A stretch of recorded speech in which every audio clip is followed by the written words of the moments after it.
There we go. Hello my lovelies, how are we? We're doing a little bit of a different video today on a Wednesday.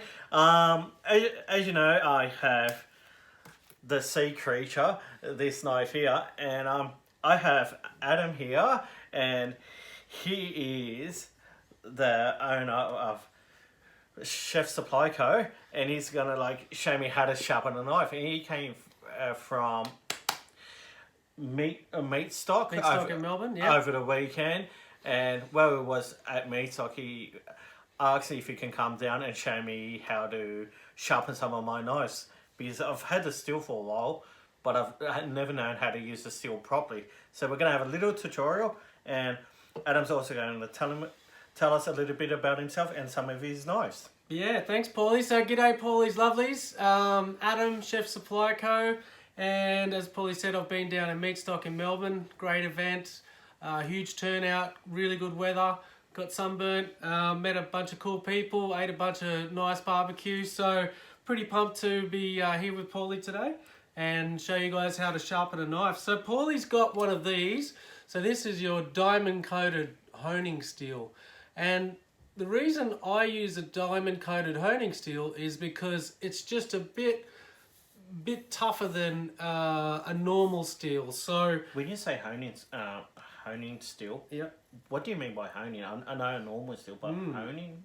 Well, honing is just the way that you're doing that. So you're honing the edge of the knife. Ah, okay. Yeah. So I mean, look, you could just call it a steel, but yeah, I sort of call it a honing steel because that's what I do with it. So yeah, so these are diamond coated. It does wear off a little bit when you get it. Firstly, it's quite rough. It beds in though. It'll, I've had one of these for a couple of years. Use it just about every night, and yeah, the diamonds sort of wear off a bit, but then it beds in and it still works perfectly. So we've actually got a couple of knives here. So I think this was your one, Paulie, wasn't it? Yeah. So that's Paulie's sea creature little paring knife, and he's had it for a couple of months. It's gone a little bit dull. And then I've also got here a brand new one. So we'll do a bit of a demo on a bit of paper. Now the way I like to test sharpness, Paulie. This is a bit cheesy. We've all seen this happen before. We're going to do the paper. Yeah, you've got to do the paper. I find it's just the quickest, easiest way. Yeah. Or a very ripe tomato is also good. So this is Paulie's one. As you can see, it's not... Oh, it's kind of... To see it's not bullshit. Yeah. I'm going to do it myself. So, yeah. Like it is, but not properly. Not too bad. Oh, maybe that is maybe your we mix one. the knives up. Yeah, that's my knife. It's not doing anything. There you go. Sorry, we mixed the knives up. That's my knife. We've got two of exactly the same knives down here on the table. So we've also got one of Paulie's old knives he's had for 10 years. And this one I did a bit of a test on That's earlier. a forever sharp. Yeah. And I mean, look, it's not tragically dull, but it's definitely dull. here. So people will be like, it's fucking blunt. It is Look, I'm blunt. fucking soaring and nothing's happening. Yeah, so we'll do a bit of a demo now. So there's the honing steel. This is Paulie's one, and this is what they look like in the packaging. And then, so what we're gonna do is I'll give you a demo on how to do it without stuffing your knife up, because if you drag your knife, we'll start with Paulie's old Forever Sharp. If you drag your knife along like that, you'll actually scratch the side of your knife up really bad, so be careful with that. But you basically want a 15-degree angle, so hopefully you guys can see that, and you're going to just go shh, shh. You would have seen, if you're old enough like I am, you would have seen the butchers do this. There is some butchers around still, but they'll get them out, and boom, and then slice your meat up. So basically we're doing the same thing. Now, I mean, the instructions say to put it on a table and do it like that. But for me, Paulie, I like to do it like that because it works for me. Yeah, as well as sort of away from the body as well. Yeah. Look, some people do it towards, this bit here, which is towards your hand. So, yeah. But, I mean, for me, I'm like... Now, it should only sort of take that much. Like about 6 shots. Yep, you will Alright. get a little bit of dust come off it. Let's see if this is bullshit or not. Probably needs a little bit more because it's been thin. Because I'm still soaring a bit. It's definitely better though, isn't it? But yeah. So we'll give it a go. Give it a bit more. Now let me have a crack at this. Well, that's a lot better than it was. Well, so anyway, it does bring them up. There we go. Yeah, because I'm not. Yeah, that's a lot better. See, look at that. Yeah, I find Just stab it in. the ripe tomato is a good sort of anchoring point of where you want to be with it. We'll give it another quick hit. Now, you want to get a new bit of paper from there? So yeah. I'll probably have to keep the paper straight as well. Yeah, it helps. There we go. Yeah, that's a lot better. It's not a butter knife now. It's an actually steak knife again. Thanks for that. So, yeah, so you can see the difference. That's a brand new out of the box knife. You know, that's very sharp. But look, the thing is too, Paulie, with the honing steel, Yes. you would have seen the barbers on a strop, which Yep. is basically a long piece of leather. So if you really want to go to town on your knives and get them, you know, razor sharp, you'll go to a strop. After sort of going from that, which is pretty rough actually, to a finer honing rod. They're typically ceramic, and then to a strop. Do you have the leather strops? I don't tell them no. But there's the brand new one. Here's Paulie's one. We'll give this a run across. Give that a run.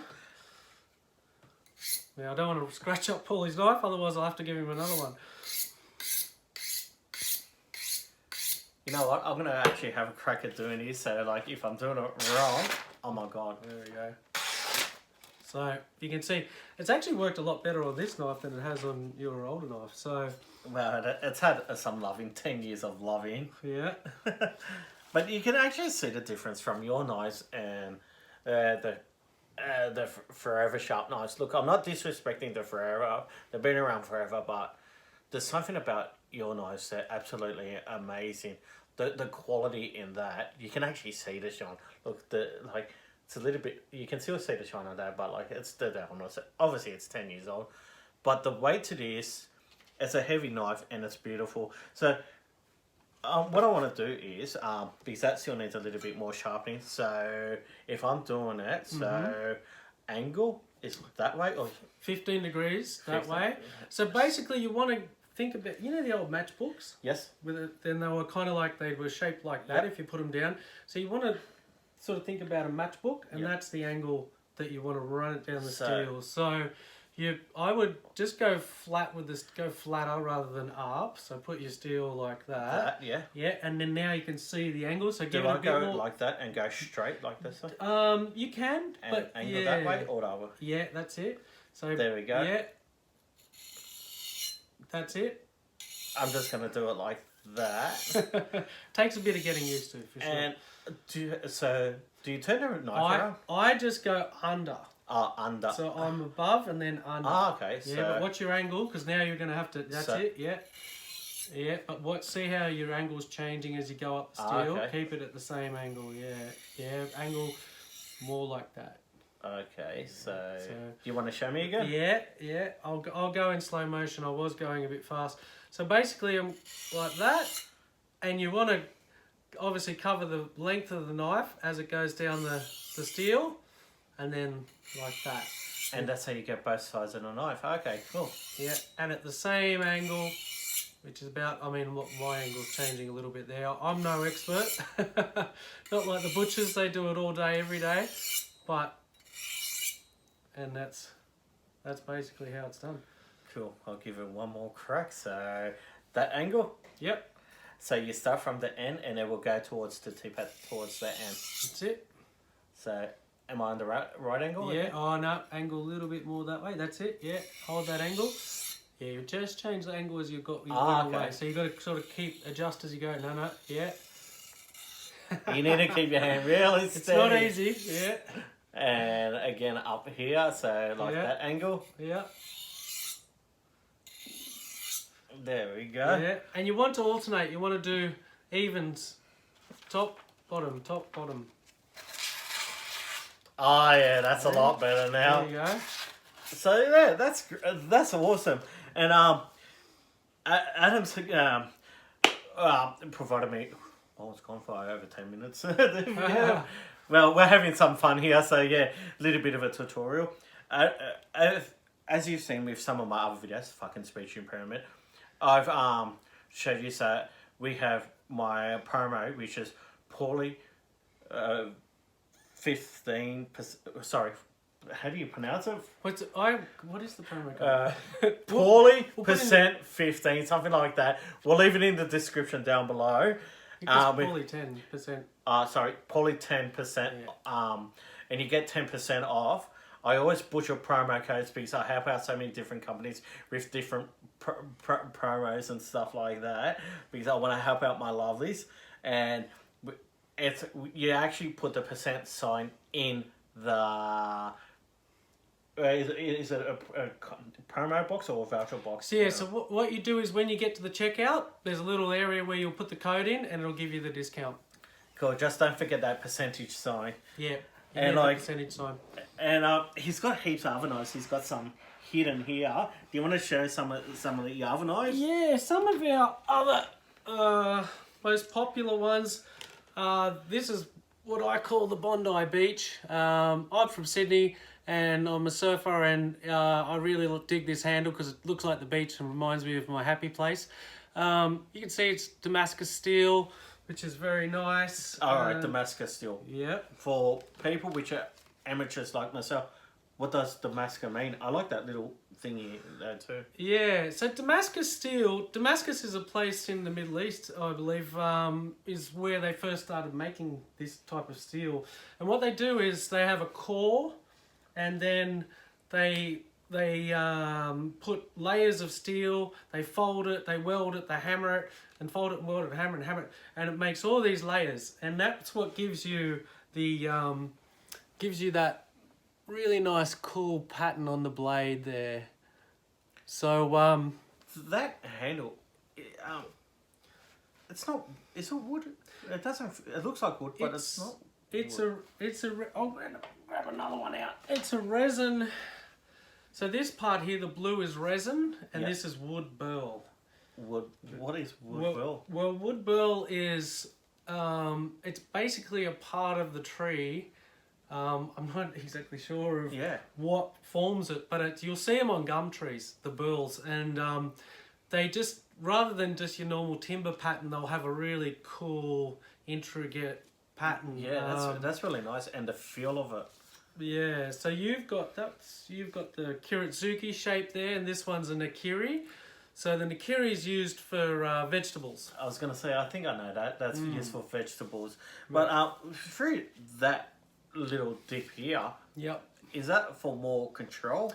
Not necessarily. It's just a design, feature of the knife.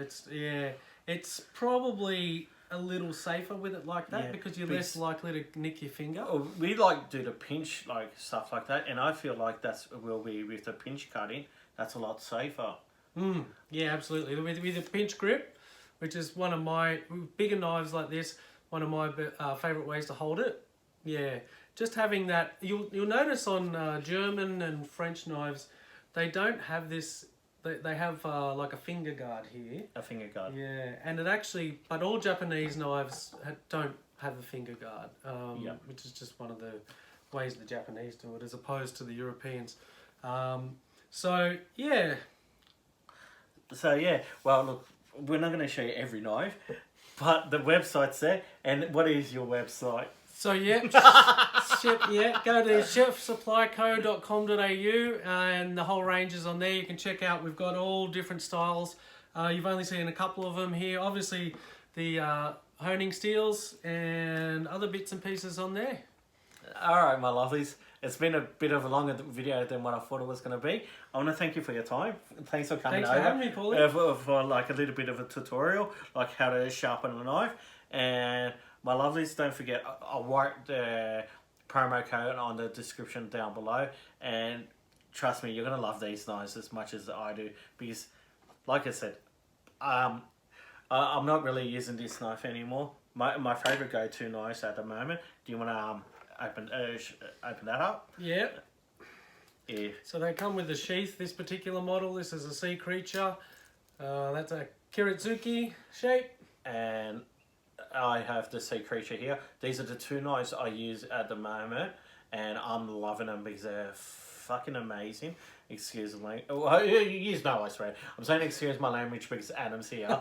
But like, they're a brilliant knife, and I'll tell you what, I can't go back now. I mean, I'll be getting more of his knives because they are a heavy handle. Do you have light handles as well? Some of them are lighter than these. These are a kind of a heavier knife, but it's personal preference. Yeah. Because I like a heavy handle, and like they look great, they feel great, and they cut great, and I just love them. So I can't believe it. I just found you by accident from Instagram, and now we've got a beautiful friendship. So it's a pleasure meeting you, and thanks for coming over. Thanks for having me. All right, my lovelies, have a beautiful day, night, afternoon, and I'll see you in the next video. Bye! Bye, guys.